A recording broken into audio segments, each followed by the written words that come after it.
Welcome to Nature Calls, Conversations from the Hudson Valley. Our team's goal is to present science-based information about gardening and all things nature in New York's Hudson Valley. Hosts Jean and Tim, along with team members Teresa and Linda, are master gardener volunteers for New York's Columbia and Greene counties. So if you're interested in gardening or nature or nuggets of information about what's happening outside your door, settle in. Enjoy the conversation. Whatever the season, we have something to say.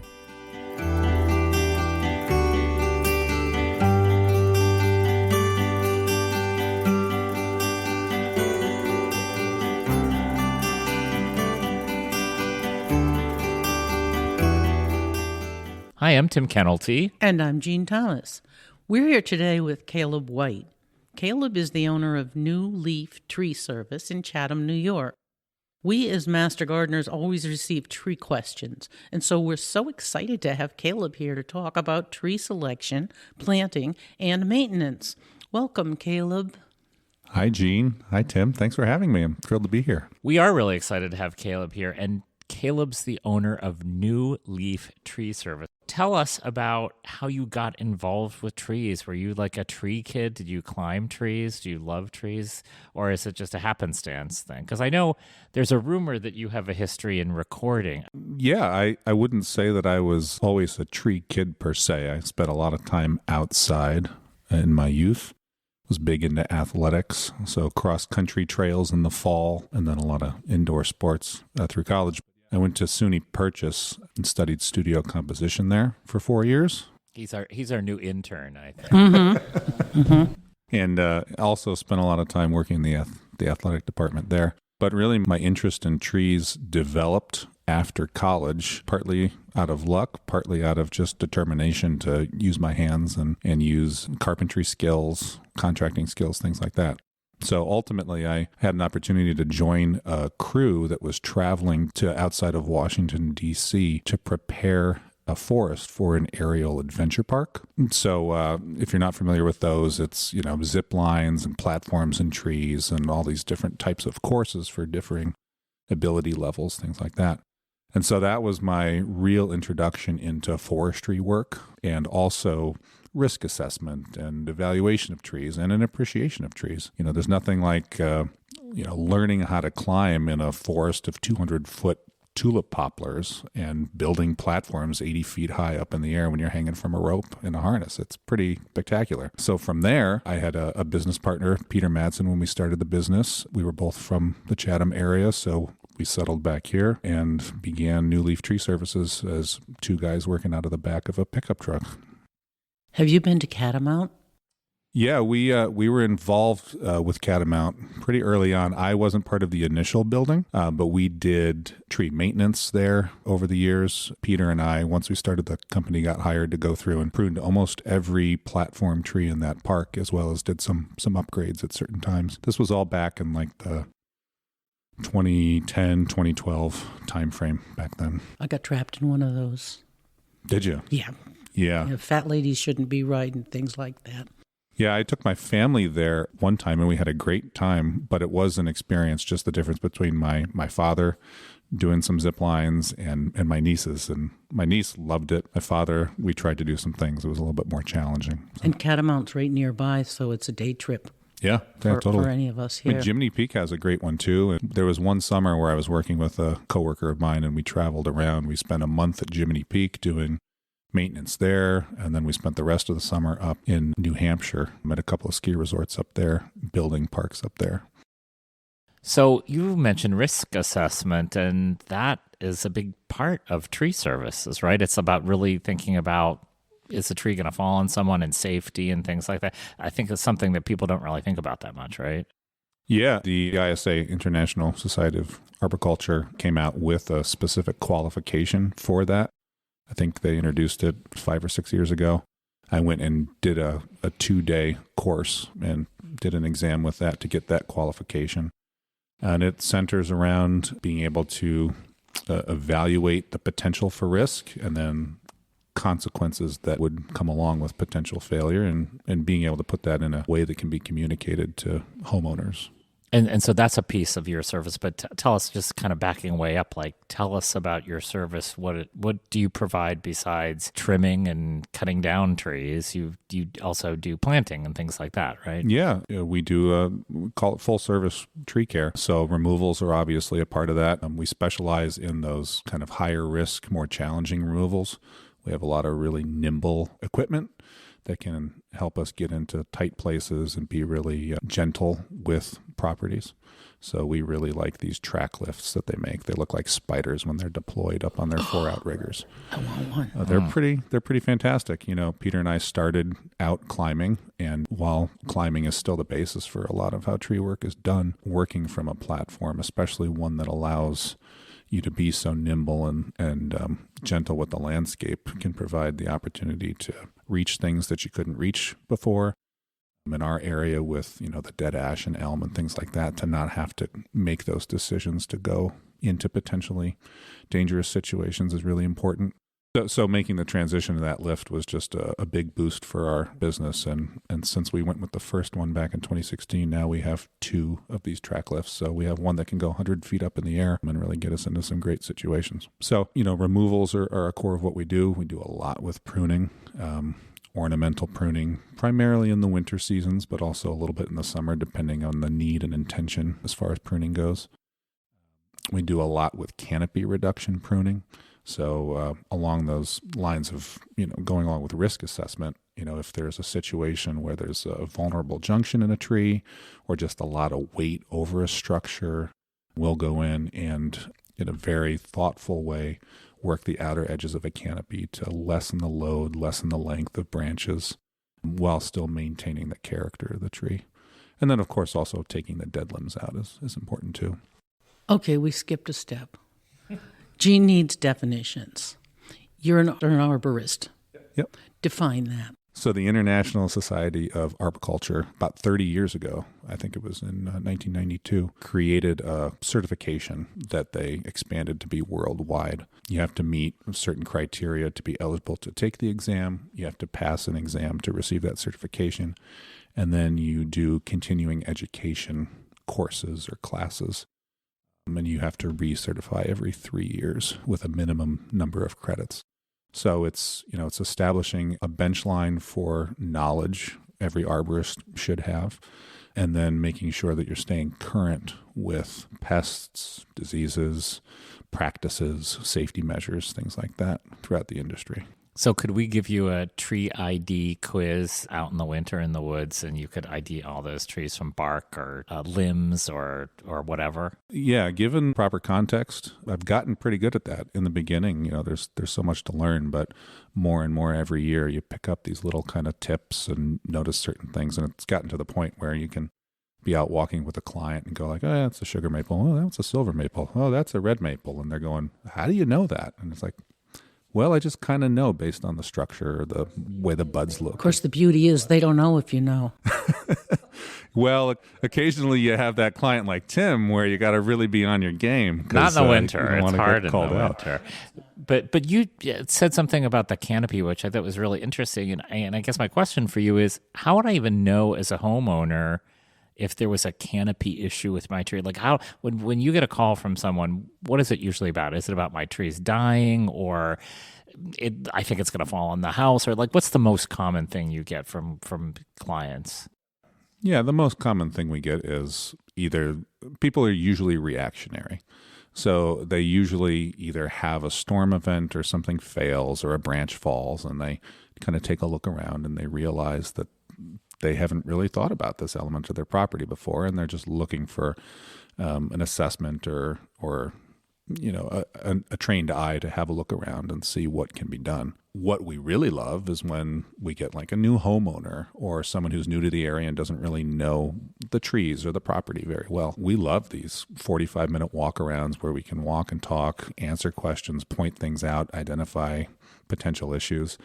For anybody who is newly purchasing a home who doesn't have a history with the property, I think first and foremost, just evaluating the trees that are around structures, along driveways, by parking areas, playgrounds, places in the yard that you're going to be spending time.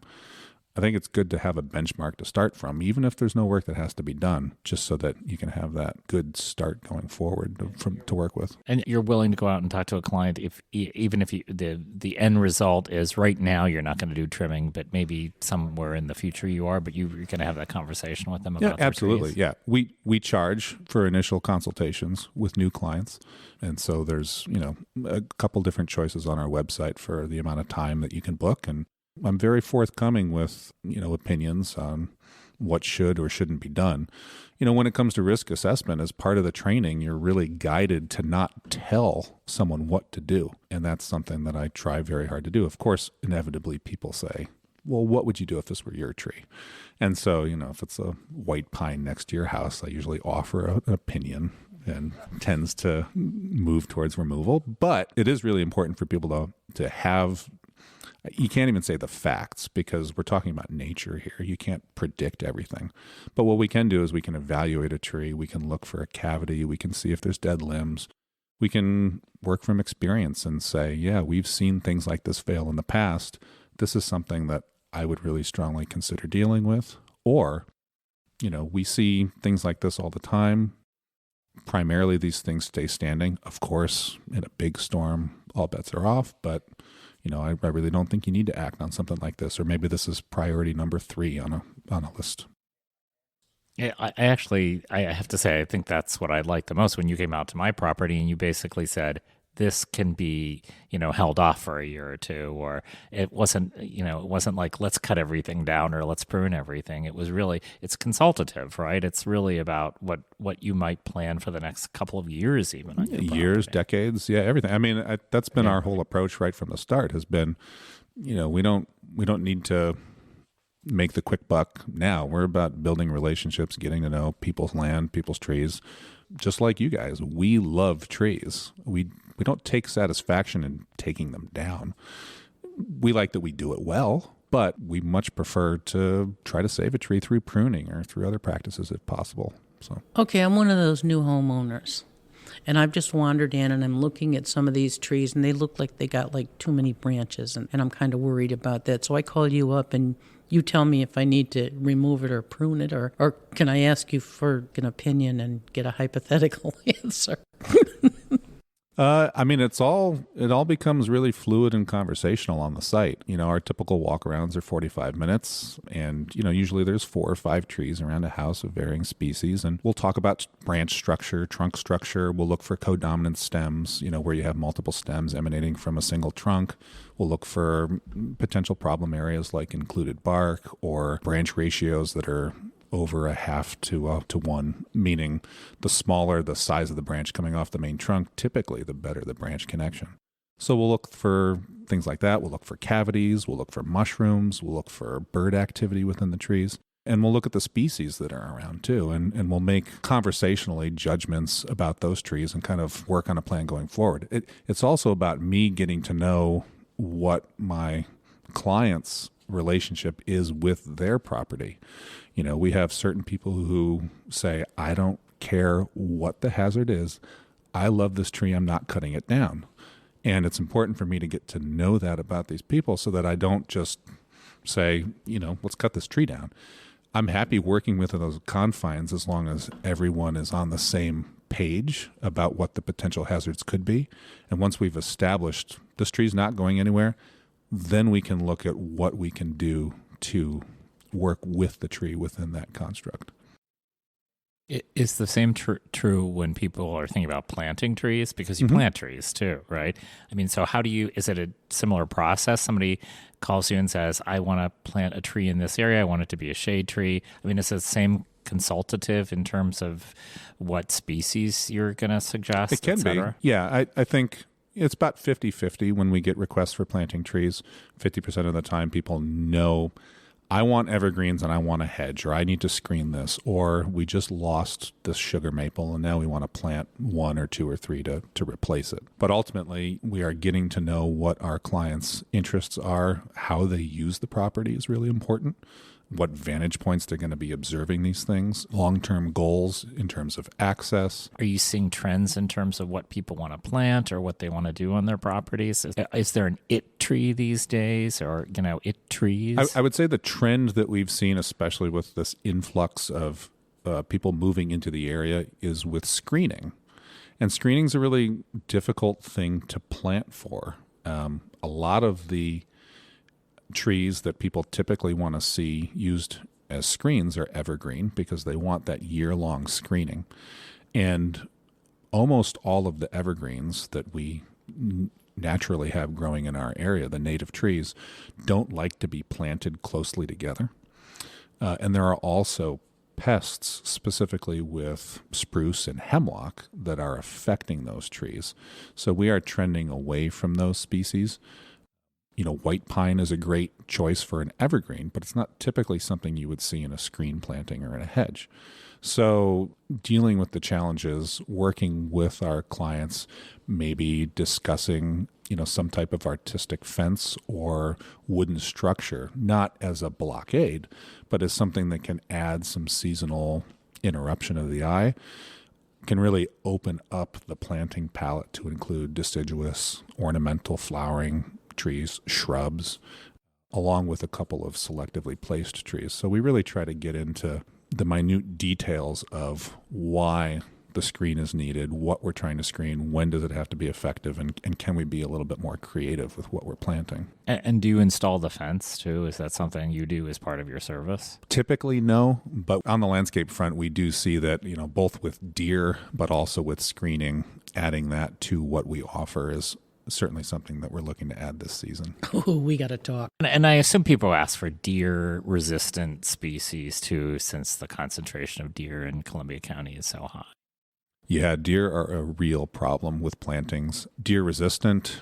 There is no such thing, right? No, yeah. And that's what we tell people. Yeah. We say even the trees that are least likely to be eaten by deer, in a certain winter at a certain time, we've seen them nibbled as well. I have clients who had 50-foot tall white pines with branches to the ground that went away a couple of years ago over Christmas. They were gone for 2 weeks.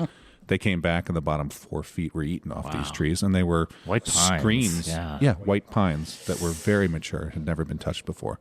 So with all plantings, we would suggest either a temporary deer fence or considering some kind of larger, more semi-permanent or permanent deer fence, depending on the landscape and how it's intended to be used. But we haven't found that we've had any success deterring deer from touching plants without a fence. Okay, I've got a question. You got somebody calls up, they say they've got a bunch of trees and they want you to plant them. And you get there and you look at the trees and they're totally freaking wrong. What do you do? Good question. Most of the time, we're involved before the trees are there. Fortunately. Yes. We very rarely take jobs where people have already purchased the trees. Usually, we're trying to steer people towards certain nurseries where we know the quality of the stock is good. We're also trying to steer people towards balled and burlapped or bare root as opposed to potted. And I think your average homeowner, if they're out on the weekend looking at trees, they're most likely to come home with some potted material.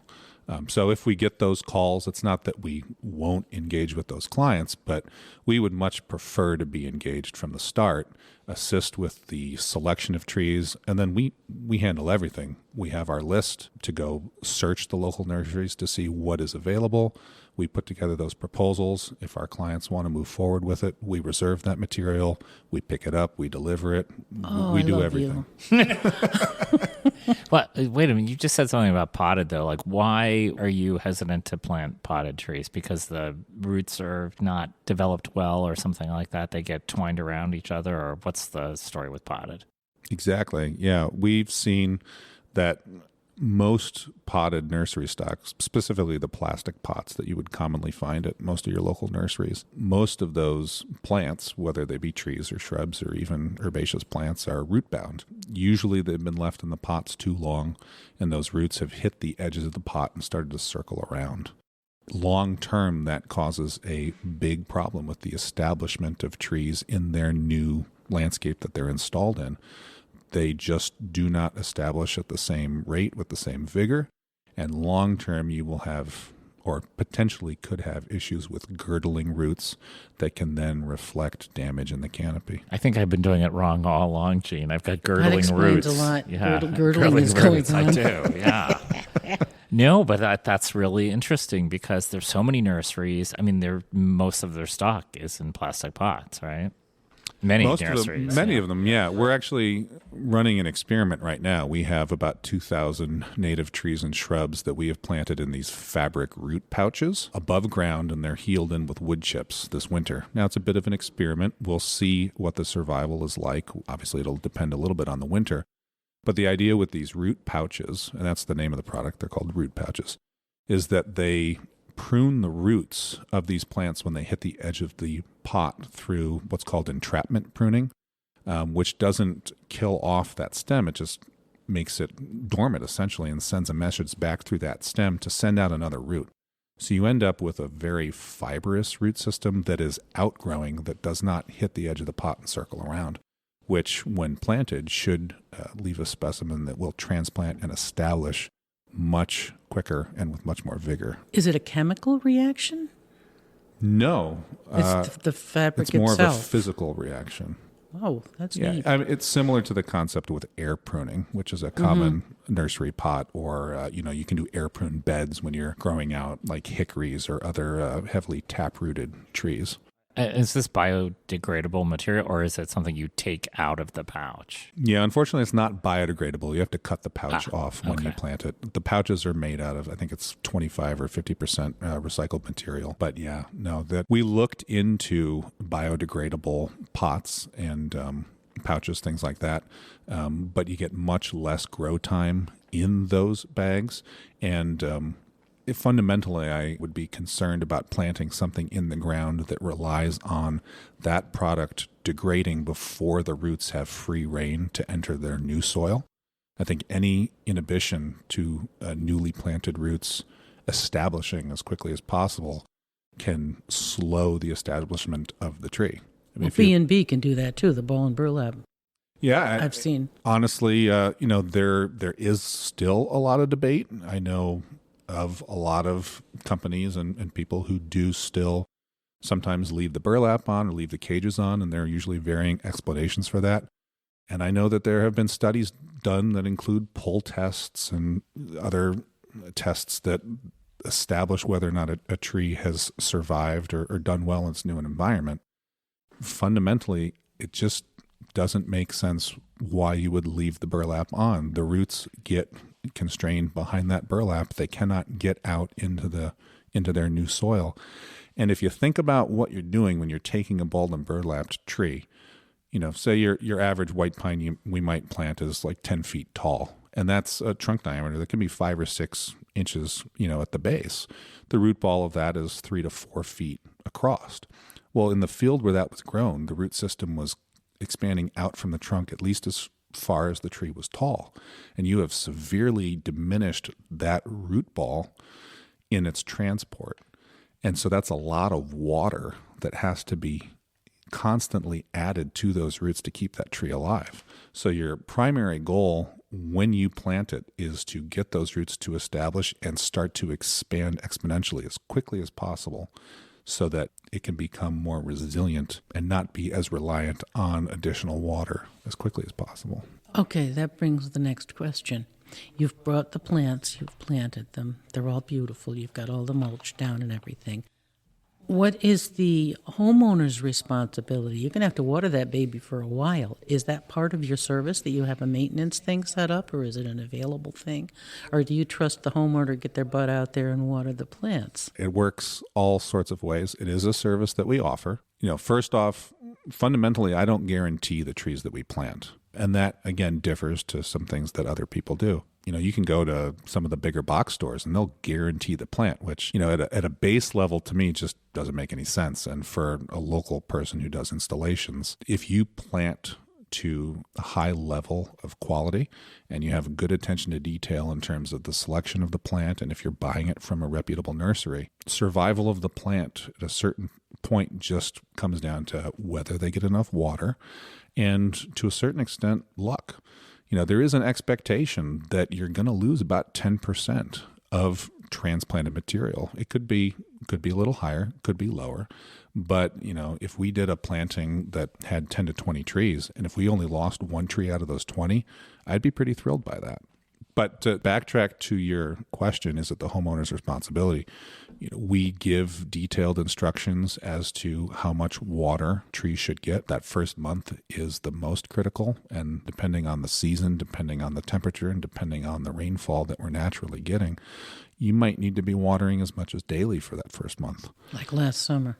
Yeah, last summer was super dry and trees really needed a lot of water. It's really the first year that's the most important. After that first year, unless you hit an extreme drought, the tree should be established enough to get the water resources that they need.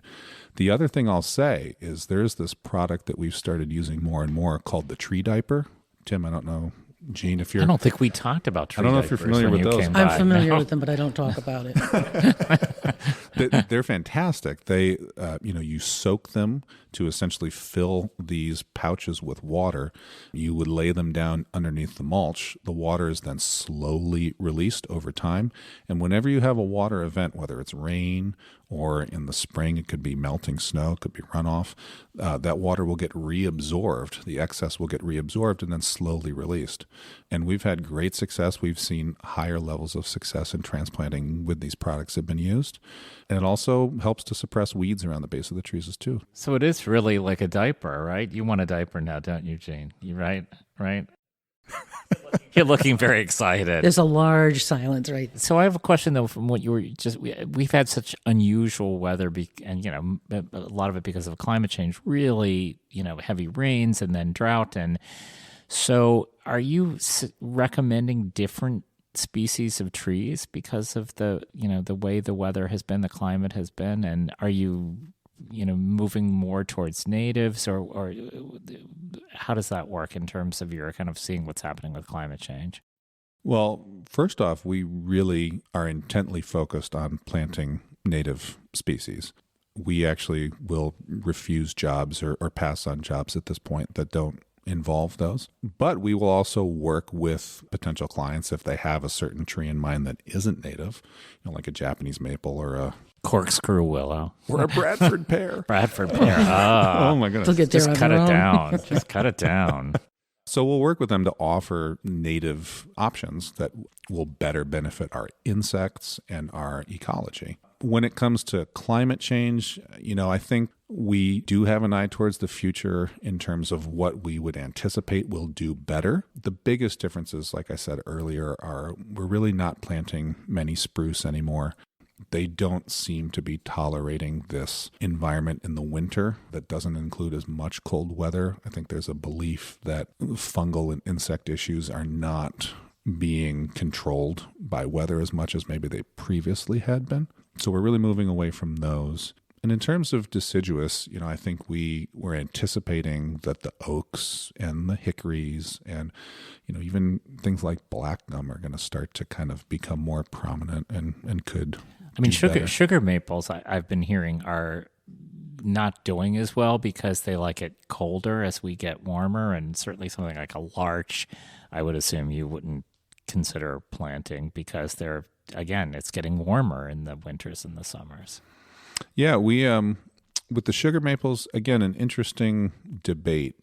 We had been trending more towards red maple, and I've appreciated red maples more lately because I think I've seen better fall color out of them, and that might just be a personal opinion. And we do see a lot of decline in mature sugar maples. We're seeing a lot of dieback in the upper portions of the canopy and decay in the trunks.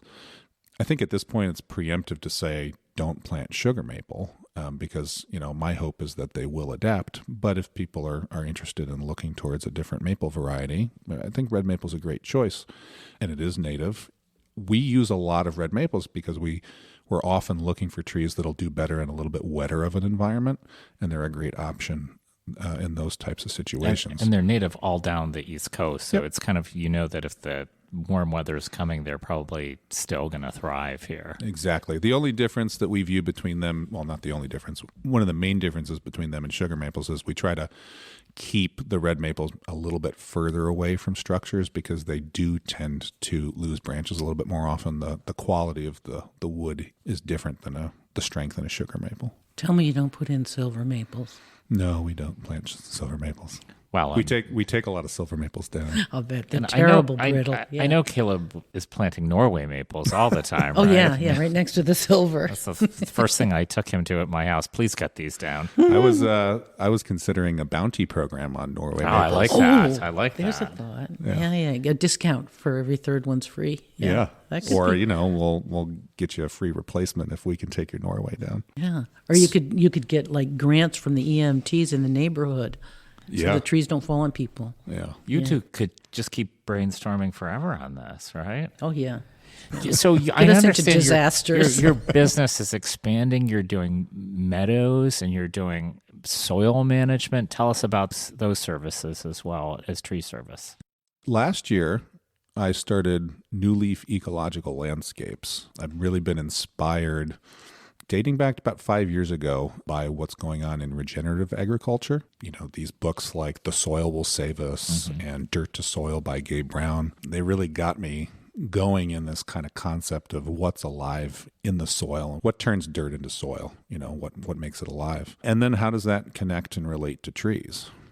My office manager, Linda Borton, took a soil class with this esteemed biologist, Elaine Ingham, and she's been able to bring that type of information into our practice. We do a lot with mycorrhizal fungi inoculation into the soil. I know you have Dave Newman on from Arthur's Point in the past. We're big fans of his probiotic biochar soil amendment. We use that with all of our plantings to amend the soil and inoculate the trees at planting. So that those beneficial elements are in the soil that will help the trees establish and expand their potential for absorbing or finding and absorbing water and nutrients at a faster rate. So the development of our landscaping company was kind of birthed from that concept. I was very fortunate to be able to hire a local landscape designer, Deborah Wren, this spring, who is going to take over the operational management of that wing of our business this year. And we're going to be doing landscape maintenance, design, and installations, all fully focused on natives. Now, if you have a garden that you would like to talk to us about that isn't fully native, but you are interested in converting it over time, that also is something that we would really like to help with. And then the meadow element is also something that has been very interesting to me for the last couple of years. There's a huge interest in meadows, and there's a right way to do them and a wrong way, right? Or there's probably many right ways. I think that's true. I think, I've learned a lot in the last 2 years, and then can also strip it down and go, oh my God, what did I just learn and what do I actually know now? Because yes, there are a lot of different opinions on the right way to go about it. And I think when it comes down to it, the main challenges with converting a lawn to a meadow are trying to eliminate the grasses that you have and create a space that is then accepting of the new seeds and will minimize the weeds that will grow up in that while those new seeds establish. We've been working on our process. I don't know if it'll ever be fully developed. I think we'll always be learning when it comes to that. Meadows offer so many more environmental benefits. Lawns are really almost the worst thing you can do short of a parking lot in your landscape from an ecological perspective. Now, Doug Tallamy is the guru of all nativists. And he's got a guy that's nipping at his heels saying, oh, no, you're such a purist. You shouldn't be against anything that's not native. And I'm hearing you say that you will come in and correct somebody's garden from having non-natives. But I like my iris and my daffodils and all my non-natives.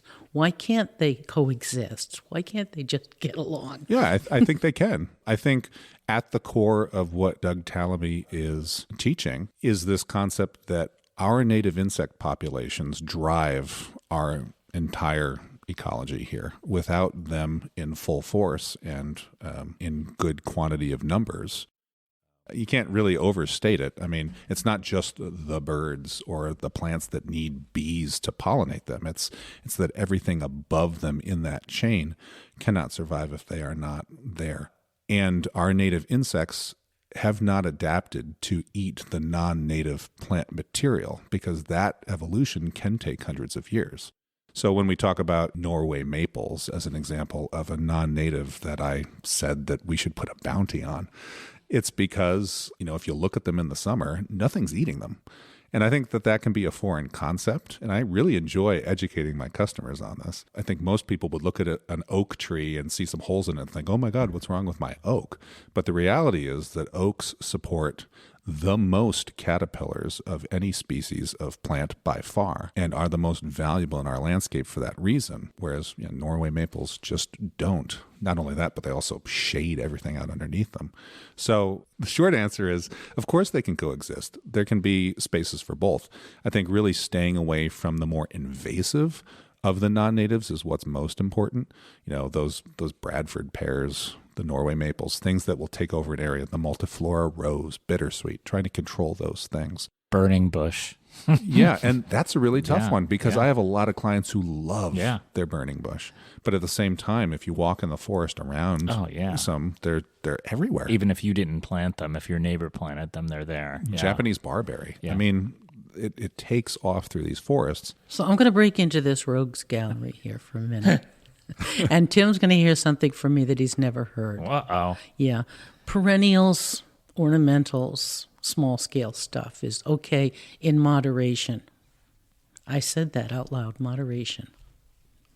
I don't understand your comment. That we don't want to eradicate all of the non-natives that are there in this pursuit of a totally native landscape.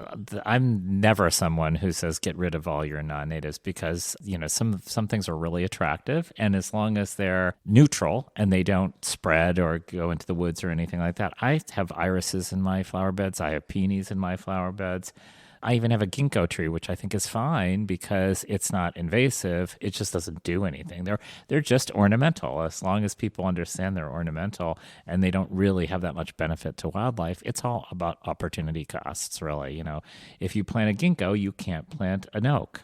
So as long as people understand that these aliens are merely ornamental and don't serve a purpose. Because what I think I'm hearing, is to get back to the basis of it, is all this drumbeat about we must have natives because they do so much good. Like, okay, fine, a little bit of ornamental here and there. It's fine. It's fine. Yeah. I think we're on the same page, Gene, if you can believe that. Of course, we're still arguing, you notice. We have a point and counterpoint here, I think, always, right? Yeah. We always ask this question at the end. What gives you hope out there? Because a lot of times we'll talk to people about invasives and all the, jumping worms and all these bad things. And at the end, we always want to know, what gives you hope when you're out there talking to customers and seeing people and out in Columbia County? I would say that overwhelmingly the concepts that we've talked today, people are very receptive to them. Often we'll get called because someone says, I need to spray my trees. And we'll go out and we'll look at them and we can have that conversation and kind of explain, well, if we spray the trees for this, there is the potential that we're going to kill these other things, or that it could have collateral damage. Maybe not, but let's at least have this conversation. I think that is constantly happening with the native, non-native invasive conversation. I think with climate, that is also happening. People are very conscious in general of these concepts. And so while they may have called me to come give a cost to remove a tree, they're open to the conversation for keeping it if there is a different option that can still satisfy their goals and needs on the property. So that gives me hope, is that people are receptive and interested in learning. What's your favorite tree? Great question. Oaks have been a favorite of mine for a long time. And what species? Well, the red and white, I really enjoy the bark and the branch structure on the white. I will say the pin oak has recently become more of a favorite to me when given proper attention. It was pointed out to me in some pruning books that I've been reading that pin oaks actually are the most likely to produce a strong central leader.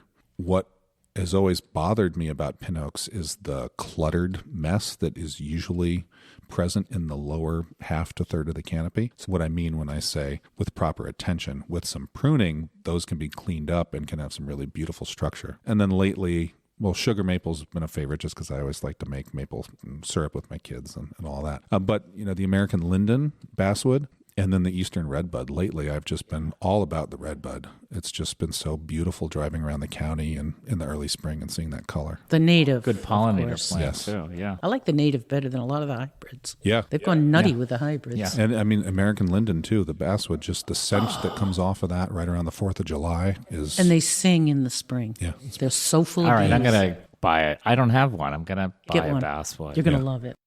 You want to read us your website so that we can put that on the air? Sure. You can find us online at newleaftreeservices.com. Thank you so much for joining us. This has been great. We really learned a lot. And we're bringing you back, whether you like it or not. Yeah, I think we're going to kidnap him to come back and talk Yeah. about other tree things. Thanks, Caleb. Thanks. Thank you. Thanks for having me.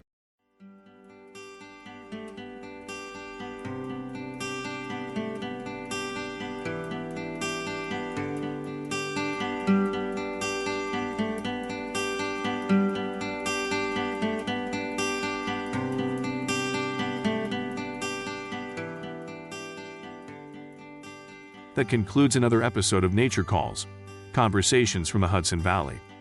We would like to thank Sandra Linnell and Devin Connolly from Cornell Cooperative Extension of Columbia and Greene Counties for production support. And a special thank you to our listeners for joining us on this episode of Nature Calls, Conversations from the Hudson Valley. You can find links to any of the topics mentioned in this episode at our website at ccecolumbiagreen.org. Comments and suggestions for future topics may be directed to us at columbiagreenmgb@cornell.edu or on the CCE Master Gardener Volunteers of Columbia and Greene Counties Facebook page. For more information about Cornell Cooperative Extension of Columbia and Greene Counties, visit our website at ccecolumbiagreen.org or visit us in Hudson or in Acre. Cornell Cooperative Extension provides equal programming and employment opportunities